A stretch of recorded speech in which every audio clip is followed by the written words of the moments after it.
What's up, dito naman tayo sa Exodus Taytay pa rin. So yan, piping Pegasus. Ano yung problema nito, nagsisinsin din ng ngipin, nagtatamaan na sila. So tara, ayusin natin. Tampak pa rin tayo nila rito ah. Mas natin na siya, pero tingnan mo natin. Ayan, may maganit siya. Tsaka yung ano pala ng ngipin, masinsin talaga. Kaya stitch cam talaga ito. Dito tayo sa stitch cam, yung buksan natin to. So bago tayo mag-start mga kasower, making sure at kung bago ka lang dito sa channel ko, subscribe nyo na ako, Jolly Sewing Mechanic. Yun nga, nagtuturo tayo ng mga iba't ibang klase ng paggawa ng makina na pwede nyo matutunan, lalong-lalo na yung mga beginners dyan. So like and share nyo mga kasower, nang makarating si kapwa natin mananahi dyan, may ganito silang magkaroon sila ng idea. Tara, start tayo. So mali na baklasan natin siya. So nilagyan nila ng garotel. Malog ito?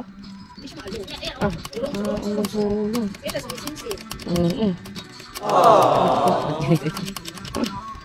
Siguro ganun tumatama yung ngipin niya gawa ng ito. Tama talaga ito.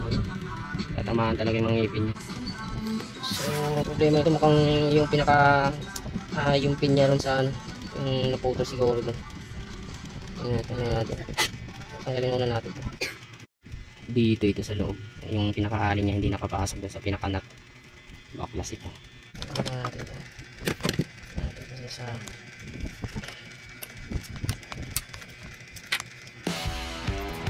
maaring may naputol din dito. Problema niya. Ano yung stitch cam nito, siguro naputol yung pin nito. Yung pin ang naputol nito. So tanggalin natin ulit ito. Baklasin natin ito dito. Baklas na rin natin yung dito niya. So yan, bali ito muna. Tanggalin muna natin ito. Yan, ito ako. Tanggalin. Putol talaga ang pin.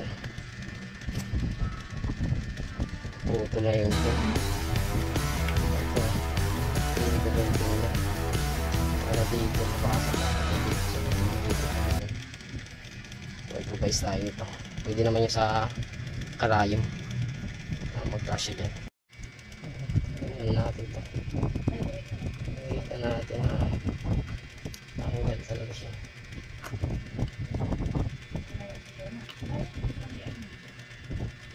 Ito yung pinalit na bago. Ano ka ba? Ayaw mo matanggal. Ito yung pin. Tanggal nga yung pin.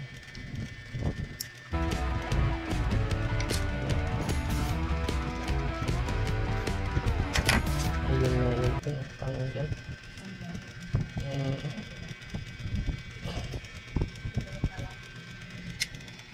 Kasi yung ito. Ito yung halin nyo. Hindi siguro nakasagad ito. Kaya natanggal yung pin. Dito yung napasok dapat dito yung pin. Yung halin nito. So bali ito yung pin ang natanggal. Siguro hindi siya nakapasok ng gusto rito.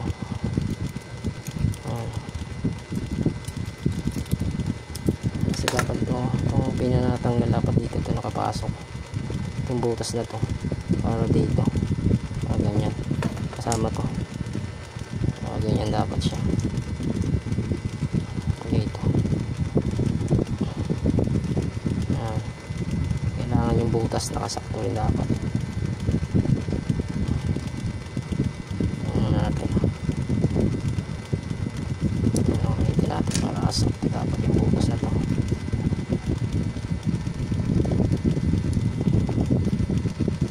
Saka natin higpitan.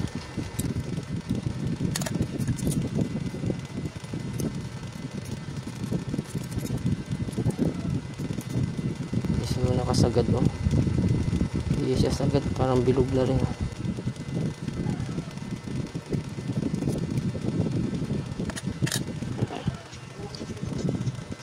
para nilagay ko negative para masikip. Yan, masikip na to, baw na siya kanina nakalito, hindi na ito matatanggal.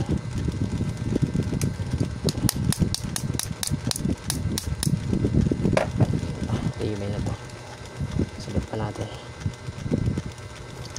Negative ko siya para pwede sa alin, pwede rin sa kasi yung alin natin hanggang doon lang yung maluwag na bilog na rin kasi to.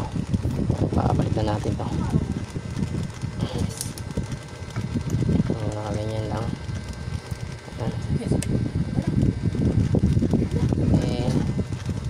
isa. So bale, ibalik na natin siya. Ngayon naman ito naman dito.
Pasok natin.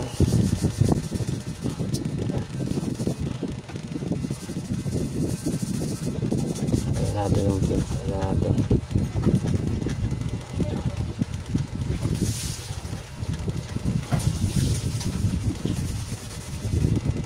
Pwede na natin yung baliktad yung takbo ng feeding niya.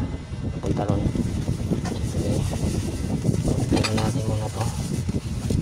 Papunta ron. Pag sabihin pa palaki. Ayan, malaki na yung stitches niya. Pag papunta rito habang mo paikot, sabihin pasinsin. Sinsin siya. So pupunta tayo dito. Palaki. Madalang. Ilagay na natin ito guys. Ito lang.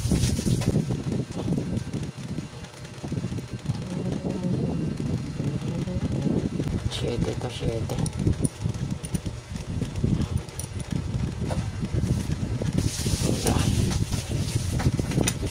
Wala na siya. Ilagay natin yung pinaka-pin niya rito. Ang clip.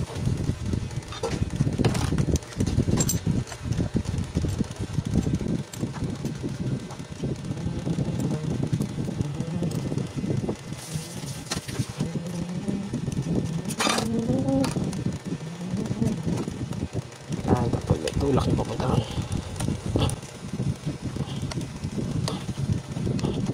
Sunod. Tanggalin na natin itong ilagay nilang tela. Pero pwede na rin siguro yan dyan. Pwede na lang ng langis. Wala nang alugyan. So sunod dito. So yung sa siroba naman, meron na rin tayong vlog dyan. Panoorin nyo lang paano pagkabit ng stitch cam. Sakitan lang. Yes.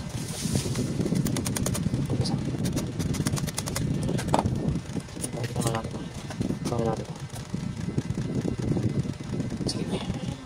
Bawin natin ito.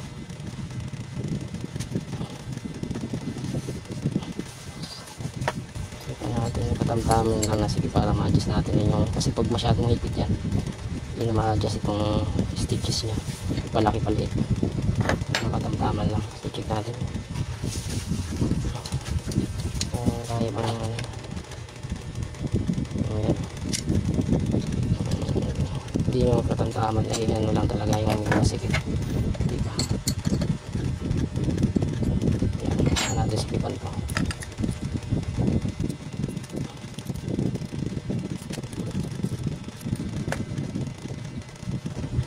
Nakakabit na natin yung isa. Yung saan ba yan?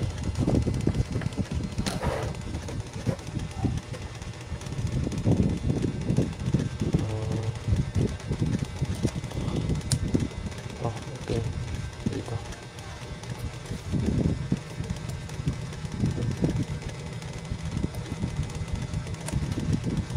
Ay, sa tagal.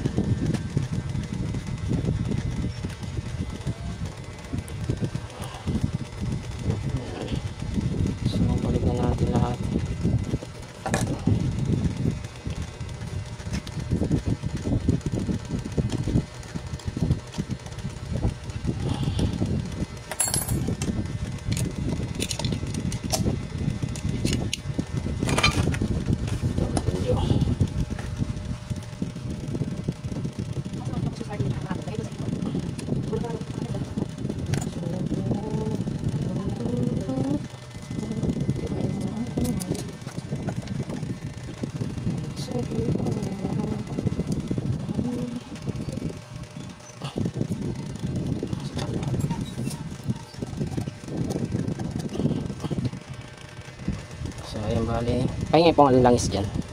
Ayan, pandalin natin ang pandalin. Kung maingay pa ba.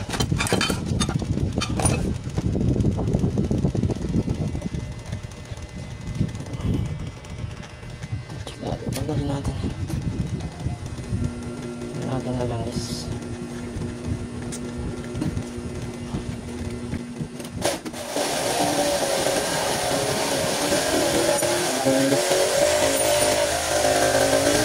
Ganyan ba dati yan? Dati maingay? Ganyan na talaga yan.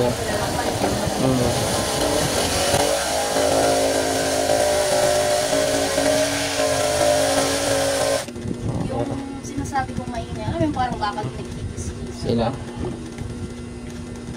Okay na to. Abot ka sa labas yung ano eh. Ingay. Pero yung tricycle na hirap kumakon. Nakakabagal siya. Hindi na siya tumatama. Itong ngipin. Nasa gitna. Dikit talaga yan sila eh. Didikit talaga gawa nung lumuwag yung tornilyo doon. Tapos yung pinya rito natanggal, sisinsin talaga yun. Yan ang problema niyan. So, papalitan natin sa lahat.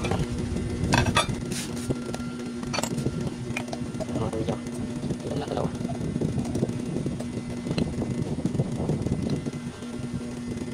Ayan pa dapat pagkatapos yung i-check nyo, paandarin nyo na paandarin, tingnan nyo kung may maingay ba o ano, para ma-check nyo agad.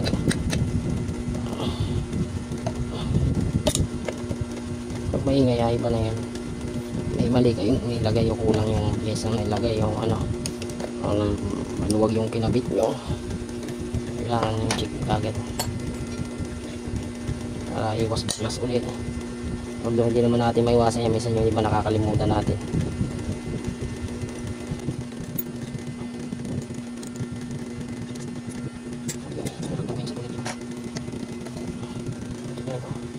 Sa gilid nyo talaga nilalagay yung karayom? Hindi, yung nakaraan kasi ano, ay na kasi nakabayas ako, pero pag nag-ano, hemming, kaliwalay sila. Pero okay naman tayo yan. Okay.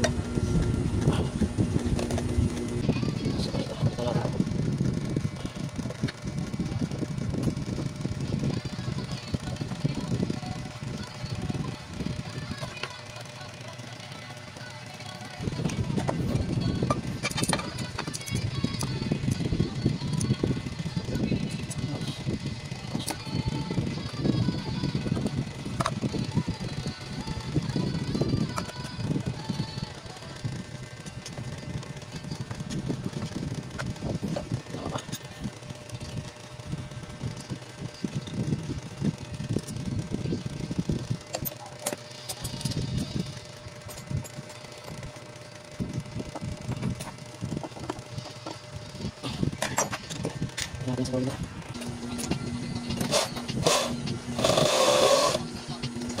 Ganun po. So yun bali, sa 1.4 at sa 1.8 pagdating sa guard kasi kanina nag-ano talaga siya, papaktaw. Pero yun, okay na. Subukan natin sa akuan na kanila.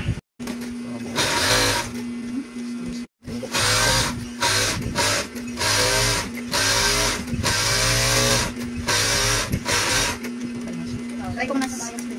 Sige, check mo nga. Check mo nga kung may paktaw. Meron. Ilalim. Hindi natin makita mga paktaw ba. Sige, subukan mo sa bias naman. Mahirap pag nag-iisa lang yung piping yan. Sabi nga namin, kailangan talaga namin makabili ngayong taon. Para hindi na bago ng ano.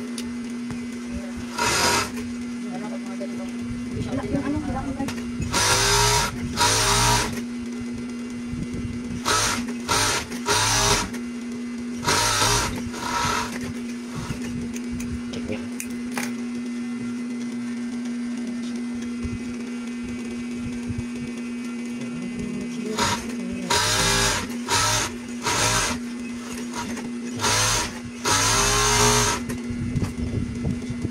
Parang taba ito ng 116, okay lang yan. Ha? Parang taba ng 116. Alin? Yung bayas? Hindi yung 116 niya. Pero okay naman. Nakalaga ko lang paktaw. Okay na, sige pa. Tahi pa ng tahi. Bilisan mo kaya yun. Pinakamabilis yun. Tignan natin kung hanggang saan yung ginawa natin.